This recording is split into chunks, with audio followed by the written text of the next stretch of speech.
Nous sommes aujourd'hui à 2 pas du Beffroi, à 2 pas du théâtre, rue Julie Billard. Tout le pâté de bâtiments à côté de moi est occupé par les Sœurs de Notre-Dame. C'est une école, bien sûr, mais c'est aussi un musée qui abrite le trésor Hugo Denis. C'est donc ces chefs-d'œuvre d'orfèvrerie que l'on découvre aujourd'hui avec un historien de l'art, un historien, mais d'abord le conservateur des lieux, Sœur Suzanne.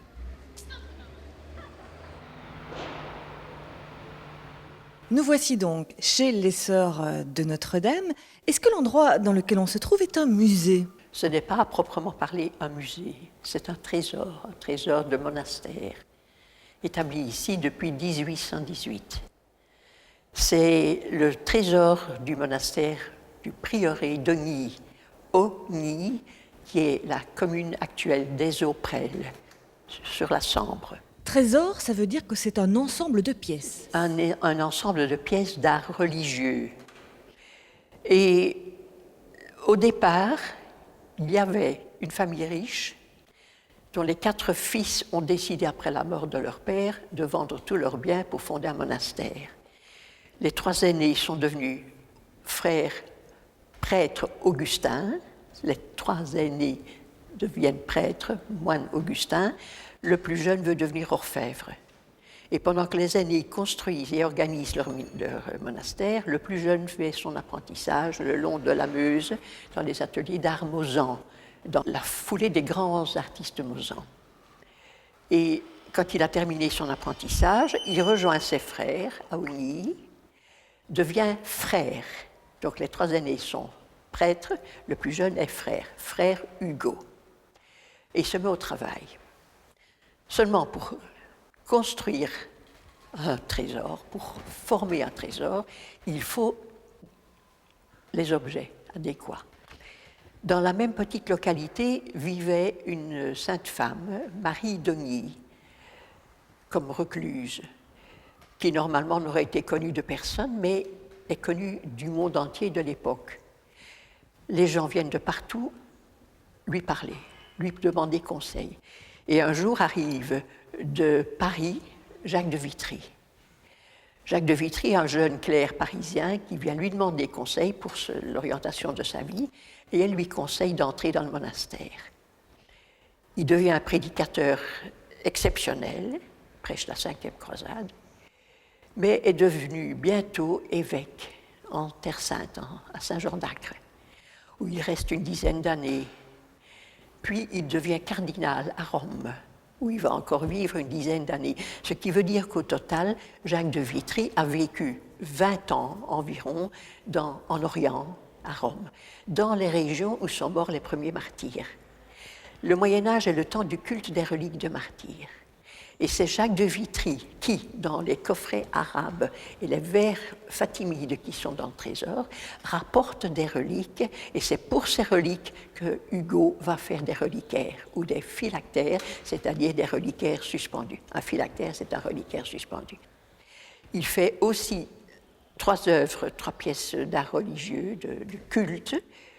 Le calice pour son frère, calice de Gilles de Walcourt, la patène qui va avec le calice et la couverture de l'évangéliaire. Il écrit aussi le manuscrit, 344 pages écrites de la même main. Mais comment tout ce trésor a-t-il abouti ici ? Mais ce monastère a subsisté jusqu'à la fin du XVIIIe siècle. Pendant les guerres qui ont suivi la Révolution française, le dernier prieur, dont Grégoire Pierrelot, a jugé utile de cacher son trésor, parce qu'on venait d'avoir le pillage et la destruction d'Aulne, Floreffe, etc., etc. Donc il a senti que son trésor à lui était en danger. Il l'a muré dans une ferme de Falisol. Non loin de là, c'était une des fermes du monastère. Et 24 ans plus tard, le dernier prieur réalise qu'il est le dernier survivant, le seul survivant. Il sort son trésor et apporte tout ici même parce qu'il avait une véritable vénération pour Julie Billard, notre fondatrice. Donc, une date facile à retenir, le 18 juin 1818, le trésor a été remis aux Sœurs de Notre-Dame, et il y est depuis toujours. Mais toutes ces pièces sont aussi principalement à Namur, et on va donc les découvrir tout de suite.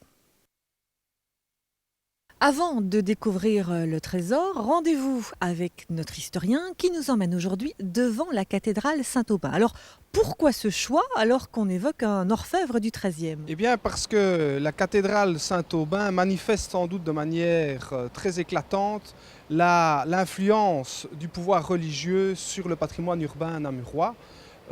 C'est le bâtiment, l'édifice le plus important de la ville. On n'est pourtant pas du tout à la même époque. Non, évidemment, la cathédrale, qui n'est cathédrale d'ailleurs que depuis le XVIe siècle, la cathédrale a des bâtiments qui datent du XVIIIe siècle. Donc, nous sommes assez loin de l'époque d'Hugo d'Oigny. Maintenant, c'est un édifice dont l'origine remonte au XIe siècle, en 1047 très exactement, où le comte de Namur, le comte Albert II, crée cet édifice. C'est donc à cette époque-là que travaille Hugo d'Oigny. Pratiquement. C'est l'époque où les grandes principautés et même les petites principautés sont dans un contexte de concurrence important et où ils essayent d'augmenter leur prestige. Une des manières d'augmenter ce prestige, c'est de construire des édifices religieux importants et surtout de faire venir les pèlerins dans ces établissements, dans ces institutions. Pour les faire venir, on a besoin de reliques et ces reliques sont richement enchâssées dans des œuvres comme celles créées par Hugo d'Oigny. Ça veut dire que chacun a son petit trésor. C'est ça, chaque institution essaye d'avoir son petit trésor. Par exemple, à Oigny, ce sont des reliques qui ont été apportées par Jacques de Vitry lors de retour d'une des croisades. Ici à Saint-Aubin, ce sont des reliques qui proviennent essentiellement de Constantinople. Ce sont notamment des restes de la Sainte-Croix ou des épines, soi-disant de la couronne du Christ. Et même dans une autre église de Namur, située sur la citadelle, on montre des bonnets de Saint-Pierre. C'est dans ce contexte que s'est développée l'orfèvrerie mosane ? Tout à fait. L'art religieux est extrêmement important. Il se développe au point de vue architectural, mais aussi au niveau de l'orfèvrerie. Et nos régions vont avoir un grand prestige dans le travail du cuivre, de l'or, du laiton. Et nos régions se sont illustrées et ont développé une certaine particularité qu'on a appelée l'art mosan. Le cadre étant posé, on part tout de suite à la découverte du trésor.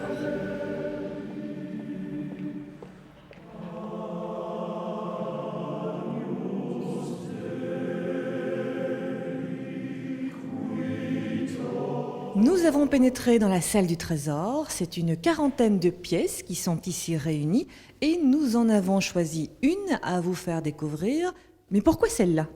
Eh bien parce qu'il s'agit d'une pièce absolument prestigieuse, c'est un évangéliaire, c'est-à-dire un livre contenant les évangiles, qui est particulièrement caractéristique de la production d'Hugo d'Oigny. Alors on est sûr que c'est une pièce d'Hugo parce qu'il l'a signée pratiquement. Voilà, précisément, on est sûr de cela, et c'est assez rare d'ailleurs pour le contexte de l'époque, du XIIIe siècle, puisque Hugo non seulement l'a signé à 3 reprises, à l'extérieur de l'évangéliaire, et une fois sur le parchemin, mais en plus il s'est représenté. Il s'est représenté en bas à gauche de la couverture principale, de la face. Il s'est représenté agenouillé, offrant son livre, offrant son œuvre, son travail, à l'image de Dieu et à Saint Nicolas, représenté de l'autre côté. D'un point de vue technique, en quoi est-ce caractéristique de l'artiste de l'époque ? Bien, alors Hugo d'Oigny présente de grandes qualités artistiques et on peut les retrouver dans le travail qui est ici sous nos yeux. Il y a tout d'abord le travail d'emboutissage pour les figures centrales, sur chacune des faces de la couverture. Ce travail d'emboutissage, c'est-à-dire un travail de déformation de la feuille de métal qui est par l'arrière de la feuille, qui est complété par un travail de ciselage à l'avant pour repréciser les formes. Autour de ces figures en relief, nous avons un travail d'estampage formé par ces rinceaux dont la feuille est transformée à travers l'écrasement dans des matrices qui permettent une répétition du motif ornemental. Ensuite, il y a le travail de niel, c'est-à-dire le travail de noircissement d'une partie de la surface de ces plaques d'argent. Nous voyons donc 6 de ces plaques sur la face principale, avec l'une où c'est représenté Hugo. Il y a finalement le travail de filigrane, c'est-à-dire des sarments de vigne, avec les feuilles et bien entendu les raisins qui se détachent sur le fond des plaques lisses. Enfin, pour enrichir encore cet ensemble déjà très prestigieux, l'artiste y a inséré toute une série de pierreries et de perles. Certaines de ces pierres sont taillées et d'autres non. Alors, évidemment, ces pierres sont précieuses et l'objectif est de donner un caractère très précieux, le plus précieux possible, à l'ensemble. C'est ici un trésor, on l'a dit, une quarantaine de pièces. Est-ce qu'il y a des liens entre ces pièces ? Oui, certainement.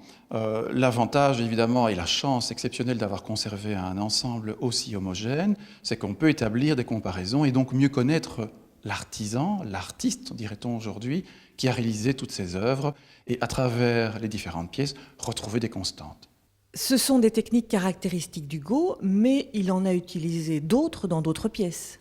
Oui, tout à fait. En réalité, dans les phylactères, par exemple, il emploie un travail qui est complètement différent. C'est un travail d'incision de la feuille de métal. C'est le même principe que la gravure. On enlève des sillons de métal pour dégager les formes.